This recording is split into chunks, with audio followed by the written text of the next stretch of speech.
একদিকে গাজা ইসরায়েলের সঙ্গে হামাসের যুদ্ধবিরতির চুক্তি, অন্যদিকে গাজার উত্তরাঞ্চল, পশ্চিম তীর সহ কয়েকটি অঞ্চলে একের পর এক ইসরায়েলি হামলায় বাড়ছে হতাহত ও বাস্তুচ্যুতের সংখ্যা।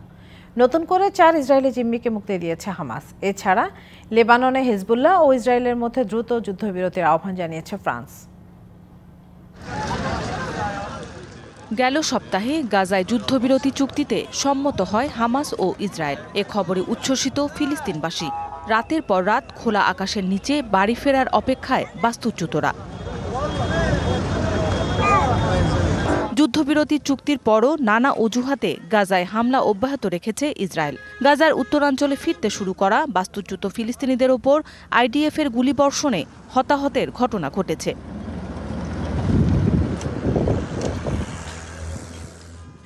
কালার এক্সপার্ট, জর্জ স্যাপ এবং মাইল্ড অন হ্যান্ডস টেকনোলজি সমৃদ্ধ অরিক্স ক্রিস্টাল ওয়াশ আপনার।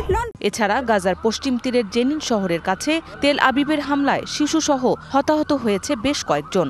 গাজায় বন্দী এক নারী জিম্মিকে মুক্তি দিতে দেরি করায় এ হামলা চালানো হয়েছে বলে দাবি করেছেন দেশটির প্রধানমন্ত্রী বেনিয়ামিন নেতানিয়াহু। হামাসের দাবি, যুদ্ধবিরতি চুক্তি বাস্তবায়নে বিলম্ব করছে ইসরায়েল।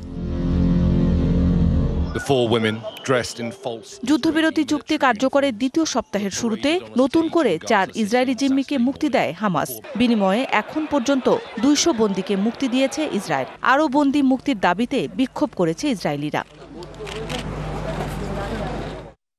এদিকে সোমবারের মধ্যে লেবাননের দক্ষিণাঞ্চল থেকে ইসরায়েল সেনা প্রত্যাহারে অস্বীকৃতি জানানোর পর দ্রুত যুদ্ধবিরতির আহ্বান জানিয়েছেন ফ্রান্সের প্রেসিডেন্ট ইমানুয়েল ম্যাক্রন। ওই অঞ্চলের সার্বভৌমত্ব রক্ষায় হেজবুল্লাহ ও ইসরায়েলের নিজেদের প্রতিশ্রুতি রক্ষা করা উচিত বলেও মন্তব্য করেন ফরাসি প্রেসিডেন্ট। মৌসুমী শান্তা, ডিবিসি নিউজ ডেস্ক।